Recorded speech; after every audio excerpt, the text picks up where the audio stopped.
Cats and TV. Hey everybody, it's your guest reviewer JB here for Catsynth TV. Today we are looking at Funky Nothingness by Frank Zappa. Can you believe it? Before we get started on that, I want to ask you to please subscribe to this channel for more cultural content coming out regularly.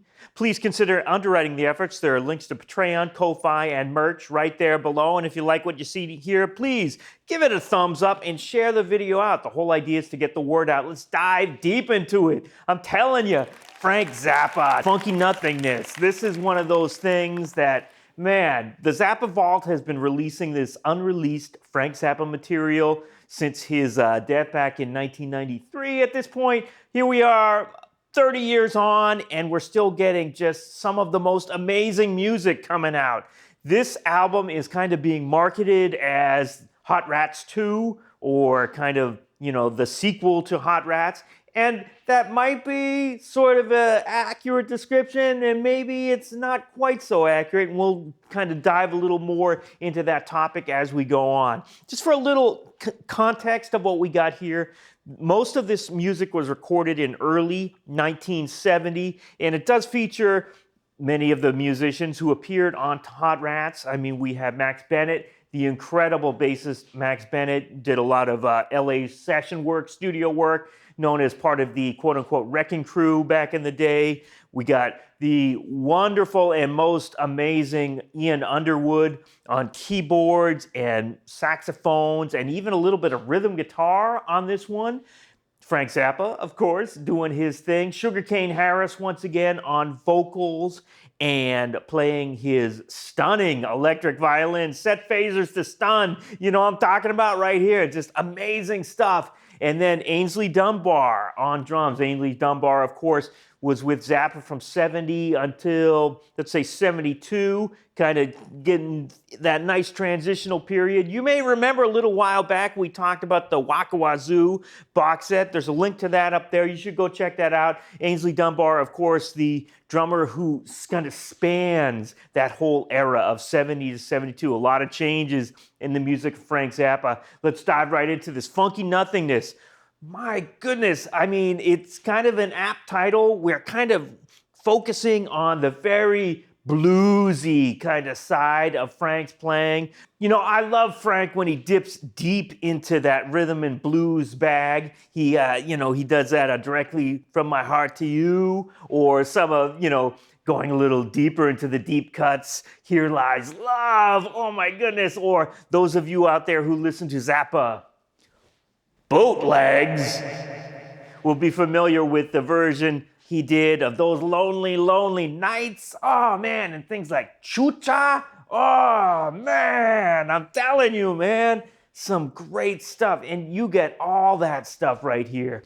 Looking at this, the collection that we have here, we've actually got 3 discs worth of material. The first disc is the album, Such As It Is by itself. Disc 2 and 3 are primarily going to be, alternate takes of some of these things, unedited masters of things, and we'll talk a little bit about that. But let's look at disc 1. Starting right off, we get the title track, Funky Nothingness, actually recorded 67 before most of these sessions, kind of during one of the Uncle Meat sessions, kind of sets the tone for it. Very much kind of, we're gonna get some, blues playing here. Jumps right into Tommy Vincent Duo 1. This is a duet between Zappa and Aynsley Dunbar. There's an unedited version of this actually on one of the other discs, but we just a little snippet of this improvisation. And then we go into Love Makes Your Mind Go Wild. Kind of amazing cover of a tune by the Penguins. Okay, Zappa nerds, right here. We're gonna go into deep trivia territory right here. Look out, we're going deep. So of course, Frank had a history with the Penguins. Before the Mother's Invention, he wrote the tune Memories of El Monte, of course, for the Penguins, kind of gave them like a little boost at that period in their career. Oh my goodness, this is one of these tunes where, hearing Frank kind of dig deep into this bag when Sugarcane Harris just singing the hell out of this tune. I'm telling you, it's just like, man, one of those things like, I want to hear this. I want to hear more of this. I love it when he does this kind of thing. Going from there into I'm a Rolling Stone. Of course, this is cover of the old blues standard, known by a number of different titles, also known as Catfish Blues, depending on where you go, and so on and so forth. Interestingly enough, Frank actually used this track. He wiped the vocals off of it and wrote a new melody and that kind of thing and reused it later as the basis for Stinkfoot off of his Apostrophe album. Sort of like, if you remember back to the Hot Rats sessions, we'll put a link to the Hot Rats review that we did up there. Remember back in the Hot Rats session, he had that tune, Dame Edna's Son to Become a Bride. I believe that was the title, which later got reworked into Let Me Take You to the Beach. Same kind of thing. Rhythm sections were kept and new thing was constructed on top of it. Same thing happened here with Stinkfoot, and it was edited down and so on and so forth. But this is the basis of it. Fantastic, hearing this in this other form, because, this is actually this is a finished track, and Frank does a double-tracked vocal on it and the whole thing, but for whatever reason, changed his mind about putting it out, laid in the vault all this time, and hey, here we go. Glad to hear it. You know what I'm saying? Going from there, we go into Chunga's Revenge, the basement version, and a track called Basement Jam. This is when we get more into the improvisational thing. We're stretching out quite a bit on this. For me, these tracks kind of lose a little bit of the focus. For me, I actually prefer the version of Chunga's Revenge, which came out on the Chunga's Revenge album. It got a little bit more together. Frank had this thing for these kind of drony vamp tunes. He played Chunga's Revenge like through 1980 at least, right? This is one of these tunes he kept playing all over. You know what I'm saying? He had this thing for those drony tunes, those drony improvisations, and hey, you like that stuff? You love that stuff? You got plenty of it right here. Then we go straight into the medley of Work With Me, Annie, and Annie Had a Baby, Work With Me, Annie, of course. Another cover, that's an old Hank Ballard tune, right? Sugarcane Harris, I'm telling you, just singing the hell out of this stuff and just playing the fiddle, just like knocking it out of the park with this stuff, man. Going from there, we go into Tommy Vincent Duo number 2, another long improvisation. For me, it's like, I feel like, I don't know, this is the piece. Maybe there's a reason why it didn't come out. It feels a little unfocused at time, but that's just my opinion, whatever. Tell me what you think down in the comments down there. From there we go on to Charlena. Now, like I said, Hot Rats, let's go into a digression for a minute. This is kind of being called Hot Rats 2. And for me, Hot Rats, whenever I think of Hot Rats, I always think of the kind of masked overdubs and the widescreen Technicolor overdub overload of Ian Underwood kind of stacking up those saxophone harmonies and so forth. We don't really hear that on this album. As a matter of fact, we don't really hear saxophone a whole lot on it until we get Charlena. He does some nice, kind of one-man saxophone section things on this. But this is just amazing. There's 3 studio versions of Charlena. The first one I heard was the one on Them or Us. It was like, okay, this is okay. And then I heard the one on Chunga's Revenge. That's just the way I heard it, saying my sequence. And it's like, I like this a little bit better. But when finally I heard the version with Sugarcane Harris, this version actually came out originally on the Lost episodes. You remember that posthumous collection of things that came out in, the 90s? I said, this is the version.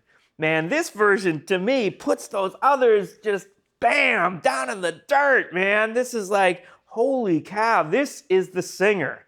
Amazing, incredible stuff. There's great solos. Once again, Sugarcane Harris just plays an incredible solo, and just the interaction between Aynsley Dunbar and the soloist. It's like, you see, right off the bat, it's like, this is why Frank hired this guy. I mean, it's just like, the subtlety and the kind of the ear of a jazz drummer. But like I was saying on the Waka Jawaka, he doesn't play like a jazz drummer. We don't have a whole lot of ding, dicka, ding, dicka, ding on the ride cymbal kind of thing. There's a lot of toms going on all the time. Really polyrhythmic thing going on throughout the toms all the time. Amazing stuff. The last two tracks on here, though, Khaki Sack and Twinkle Tits. Hey, what can I say? Again, these tracks were familiar to like the hardcore Zappa fanatics for years through bootlegs. But finally to hear like studio recordings of these tracks, I'm telling you, Khaki Sack, just kind of this jaunty, kind of almost like soul jazz thing. You know what I mean? It's just like Hugh Masakela or something out here. You know what I'm saying? It's just kind of bouncy and it's kind of up sort of thing going, you know what I'm saying? And then Twinkle Tits, kind of heard from that legendary bootleg that's been flying around for years. Oh my God, which is an incredible version. But to hear a studio version of this is like, finally, it's like I'm in Nirvana, man. I've achieved it. I've achieved Nirvana at last. Okay, so that's the main disc there. That's the kind of meat and potatoes of it. Disc 2 and 3, we have different things. We have alternate takes. There's alternate solos. We have unedited masters of tunes that ended up, for example, on Chunga's Revenge in different forms. I'll talk very briefly about, for example, Transylvania Boogie. We hear the long version Transylvania Boogie. The only bit that ended up on Chunga's Revenge was like the last 5 or 6 minutes of this one. It got edited down, and there were even some edits within that primary edit that I heard. So it's just like, my goodness, to hear to hear that melody, especially, not knowing that main melody that was there until that album Ahead of Their Time came out. You know what I'm saying? I